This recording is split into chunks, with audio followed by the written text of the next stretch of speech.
Salam perubahan, salam perjuangan, salam akal sehat. Sahabat, kebetulan sekarang lagi ditemenin teman seperjuangan waktu 98. Selamat sore, Kang Injak. Selamat sore. Nah, boleh memperkenalkan diri ke sahabat? Ya, nama saya Njang Wiyat. Saya aktivis 98 dari IPB. Dulu masuk kuliah tahun 96. Ya, kemudian saya sekarang tinggal di wilayah Kelurahan Prakanyasak di Perum Bumi Asri, Kecamatan Indihiyang, Kota Tasikmalaya. Dan saat ini saya juga pengurus di DPD PKS Kota Tasikmalaya, dan juga untuk 2024 saya diamanahkan sebagai CAD untuk Dapil 2 Kecamatan Indihiyang dan Cipedes. Wah, luar biasa. Sahabat, nah perlu kita lebih menelusuri lebih dalam terkait dengan gagasan-gagasan atau ide yang nanti akan kita bangun, narasi yang untuk memberikan motivasi kepada sahabat agar sahabat khususnya Tasikmalaya, baik pada umumnya Jawa Barat. Nah, Kang Jang, Ya. ini kan lagi isunya hangat-hangatnya terkait dengan Rempang ya, dalam Batam ya. Ya. Nah, yang selama ini kan dengan berdalih investasi, kalau menurut Kang Jang bagaimana nih? Bisa sedikit dijelaskan kronologisnya? Oke. Jadi yang terjadi di Rempang ini sepertinya ada ketidaksetujuan dari masyarakat, ada penolakan dari masyarakat Rempang, terutama untuk investasi yang dilakukan oleh pemerintah ini. Mungkin saja ini terjadi rame ini bisa kemungkinan ada prosedur investasi yang tidak baik, mungkin saja ya, mungkin ini sehingga terjadi penolakan ya. Atau juga mungkin di situ adanya ketidakadilan yang terjadi. Ketidakadilan terjadi terutama kepada warga masyarakat Rempang ini ya. Kalau memang di situ prosedur yang ditempuhnya benar, kemudian juga terjadi keadilan untuk masyarakat, sepertinya masyarakat juga siap-siap saja ya. Itu mungkin juga akhirnya terjadi seperti ini ya. Apalagi mungkin kelihatannya kalau dilihat dari berita-berita ya, mereka itu begitu kuatnya penolakannya gitu ya. Sampai aparat pemerintah juga, wabil khusus kepolisian begitu, bahkan ada statement dari tentara juga ya, untuk pengamanan di situ agar mereka setuju dengan yang dilakukan oleh pemerintah ya. Dan itu kan dilakukan investasi dengan salah satu perusahaan besar begitu ya. Dari Cina katanya. Iya, kemungkinan informasi dari media itu sepertinya dari Cina begitu ya. Untuk sedikit mengkritisi atau kami mengomentari terkait Rempang ini ya, tentunya ini jadikan sebuah pembelajaran buat rakyat nanti ke depan. Karena ya ini akan korelasinya dengan undang-undang Omnibus Law ya. Tentunya. Jadi saya di sini melihat satu sisi pandangan bahwa mesti harus dikedepankan adalah proses keadilan. Nah, namun investasi ini kalau kita bedah, ini investasi ini akan menguntungkan siapa? Tentunya kalau terjadinya investasi di sini jelas adanya terjadinya sebuah proses MOU, nilai kontrak ya, perjanjian ya. Nah, di sini nanti beberapa orang yang terkait, baik pihak ke-1, pihak kedua, dan pihak ketiga, bahkan perjanjian tersebut yang sudah tertuang di dalam naskah perjanjiannya ya, tentunya di sini akan dibahas masalah masa waktu, terus nilai profit sharing dan lain-lain. Namun kalau menurut saya ini bukan menguntungkan buat rakyat tentunya. Nah, karena apa? Karena investasi dengan perusahaan katanya mau dibangun perusahaan kaca ya. Nah, tapi ini jelas ini menurut saya itu kurang tepat ya, karena di dalam perjanjian juga, di dalam sebuah naskah itu tentunya akan menguntungkan pihak investor. Nah, memakan lahan dengan kalau nggak salah ya, sekitar 17.000 ya atau berapa? Ya sekitar segitu ini. 17.000 hektar katanya. Makanya ini sangat luar biasa sekali kalau menurut saya ya. Nah makanya kalau tentunya janganlah pemerintah ini seolah-olah ini akan menguntungkan. Tapi kalau kita pelajari, ini menguntungkan oligarki, ini menguntungkan sebuah perusahaan tertentu. Jadi tadi kembali lagi di season awal, makanya kalau misalkan mau kita mengelola kekayaan alam ini, tentunya harus secara mandiri. Bangsa Indonesia harus bermartabat, harus berdaulat, makanya harus independen. Mampu sebenarnya Indonesia ini kalau kita kelola dengan kita sendiri. Ya, apa sih yang menjadi tidak bisa? Semua itu bisa, insya Allah. Nah itu barangkali untuk ditambahkan terkait investasi ini, kalau menurut versi perspektif pandangan Pak Kang Ujang, seperti investasi seperti yang baik itu seperti apa? Oke, ya. Jadi sebenarnya kalau saat ini ya investasi ataupun kerjasama dan perusahaan-perusahaan ini kan salah satu tadi undang-undang induknya tuh Omnibus Law itu. Ya, kalau kita kaji di dalam Omnibus Law itu memang rata-rata di dalamnya itu keberpihakan kepada pengusaha itu sangat tinggi. Itu keberpihakan itu yang perlu dicermati. Tapi kan itu udah disahkan oleh DPR ya, udah disahkan oleh pemerintah ya. Memang itu induknya di situ ya. Ya memang kalau sekarang terjadinya adanya investasi, berarti dari investor itu jelas mereka juga kenapa mau investasi, karena di situ ingin mengambil keuntungan begitu ya. Nah, memang ini pemerintah harus betul-betul jeli, harus betul-betul ini apakah akan terjadi keuntungan memang bisa untuk mensejahterakan masyarakat atau tidak, kan begitu ya. Ini yang perlu dikaji juga ya. Jangan-jangan nanti pekerjanya dari Cina juga ya, diimpor ya. Iya, khawatir juga sekarang di Morowali ya. Khawatir juga kalau memang kalau investornya dari sana, khawatir juga ya. Makanya kita harus betul-betul mengontrol, harus jadi ngawasi sebagai warga Indonesia ini begitu ya. Sehingga kaum buruh itu ya ternyata emang kaum buruh benar-benar bersih kukuh untuk mencabut penolakan terkait dengan undang-undang. Betul. Memang sekarang sih dari situ udah selesai, tapi nanti mudah-mudahan kalau ada perubahan dari pemerintah begitu ya. Nah sekarang kan sebentar lagi ada 2024, memang masyarakat terus jeli juga begitu. Jangan sampai memilih pemimpin yang justru mempertahankan undang-undang itu begitu ya. Ya kalau kami mungkin dari PKS dari awal juga tidak setuju dengan undang-undang Omnibus Law itu. Betul. Ya mudah-mudahan kalau masyarakatnya memang tidak setuju dengan undang-undang itu ya dukunglah PKS gitu. Ke depan bisa, namanya undang-undang kan buatan manusia gitu ya. Nah ini lagi, sahabat gitu. Ini jadikan sebuah renungan atau kita juga jadikan sebuah catatan nanti ya, bahwa kedepannya mesti harus, kalau kita ingin perubahan berarti harus memenangkan satu partai yang mengusung presiden Presiden Anies Rashid Baswedan, dan ini jelas yang harus mendukung pemimpin atau partai yang menuju yang mau perubahan. Betul. Sehingga saya menitipkan bahwa jangan lupa 2024 itu kalau ingin perubahan berarti harus pilih PKS. Ini yang partainya. Presidennya ya Anies Baswedan. Dari awal melakukan perubahan kan gitu ya. Ada kalau misalkan relawan itu bilangnya 2024 Presiden Anies.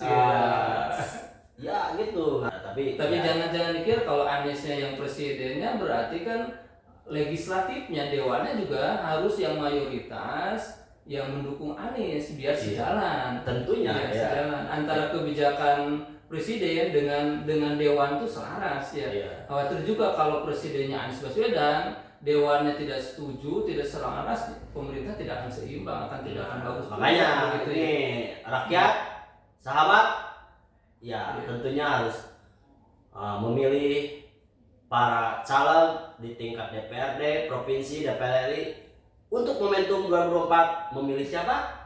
Anies Baswedan presidennya, partainya PKS.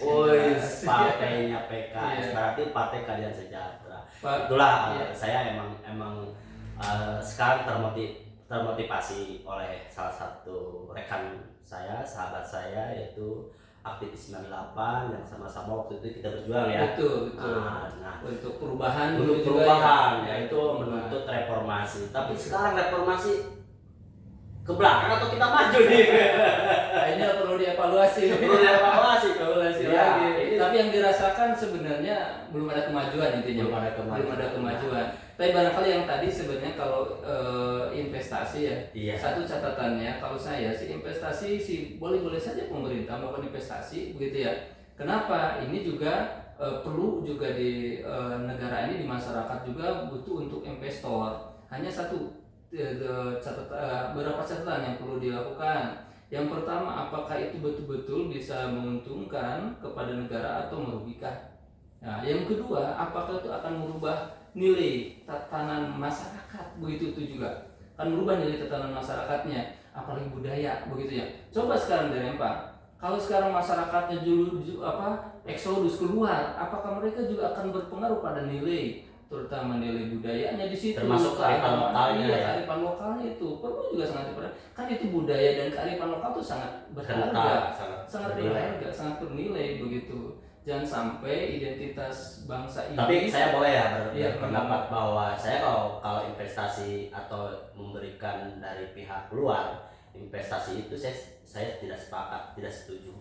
Nah, kenapa? Alasannya kalau ini ingin bangsa Indonesia ingin maju, harus mandiri, harus betul berdaulat. Nah, bagaimana caranya? Tadi kita pembenahan dulu di dalam internal ketatanegaraan ini. Satu, permasalahan bereskan terhadap kasus-kasus korupsi. Di Indonesia ini kasus korupsi itu sangat luar biasa sekali. Semua nggak tuntas, tebang pilih. Berarti itu ada birokrasi reformasi yang betul. Ya, birokrasi reformasinya harus dibetulkan juga. Betul. Dan memang ini jadikan catatan khusus terkait masalah korupsi dan sebagainya itu. Ini dari secara hukum belum ada kemajuan. Penegak-penegak hukum juga ternyata mereka jalan di tempat, intinya makan begitu, jalan di tempat. Ini salah satu ini juga. Kalau tadi betul, kalau memang investasi ya, hubungannya pasti akan hubungan dengan oligarki juga, dengan pemerintah, dengan para pengusaha dan sebagainya kan gitu. Ini akan terkait ini kecuali kita investasinya pribumi sendiri, bukan dari luar. Kita cari pribumi yang betul-betul pribumi seolah-olah dia ikut andil di dalam membangun pembangunan ekonomi bangsa Indonesia, yang mana pembangunan ini nanti tinggal diatur sharing profitnya seperti apa, yang lazimnya. Nah, yang penting porsi keuntungan yang harus besar itu ke pihak pemerintah. Nah, ini kembali lagi nanti buat rakyat, dari rakyat untuk rakyat oleh rakyat. Nah, itu gunanya itu. Nah, kalau misalkan kedepannya ada, berarti kan kalau ingin investasi benar, kalau menurut saya sebaliknya investasi itu sebaiknya tidak boleh dari luar, berarti kita harus saat ini harus memilih atau bisa mencetak para pemimpin-pemimpin yang betul-betul handal dan profesional, termasuk Amanah, Sidi Patona. Nah, kalau menurut Kang Ujang nih, kalau mau seperti itu berarti bagaimana solusinya untuk menata, membangun supaya Indonesia itu maju? Ya memang ini perlu juga sebenarnya. Kalau untuk memilih pemimpin yang aman memang dikembalikan kepada masyarakat begitu. Mereka harus jeli juga begitu ya. Nah, memilih pemimpin itu berdasarkan apa gitu ya. Nah, berdasarkan apa? Jadi kalau memang dasarnya ini ide gagasannya bagus begitu ya, dan kredibel, kalau bahasa kita punya integritas begitu ya, punya kapasitas di situ ya ini juga harus jadikan bahan pertimbangan buat masyarakat untuk bahan pilihannya. Tapi kalau menurut saya juga begini, pemimpin itu belum cukup ya kalau misalkan dia mempunyai sikap integritas, jujur terus dia pintar, berintelek. Tapi satu yang saya garis bawahi adalah kepemimpinan ini harus mempunyai moralitas. Betul. Nah, kenapa moralitas ini? Berarti kalau sudah melakukan moralitas, tertanam dalam dirinya moralitas, tentunya ini berarti pemimpin ini taat kepada Allah. Iya. Kalau sudah taat kepada Allah berarti pasti akan menjauhi segala larangannya. Jadi akan memilih ini yang baik, ini yang buruk, ini yang jelek, ini yang jahat. Nah ini yang baik misalkan, oh ini yang buruk. Iya. Nah ini yang haram, ini yang halal. Berarti oh ini katanya bisa jadikan kalau misalkan haram, terus misalkan ini ternyata korupsi itu nggak boleh, berarti pemimpin pasti akan mencegah ke hal-hal yang kemungkaran. Iya. Seperti itu ya. Nah barangkali bisa ditambahkan lagi. Iya, itu sebenarnya tadi bagiannya dari integritas.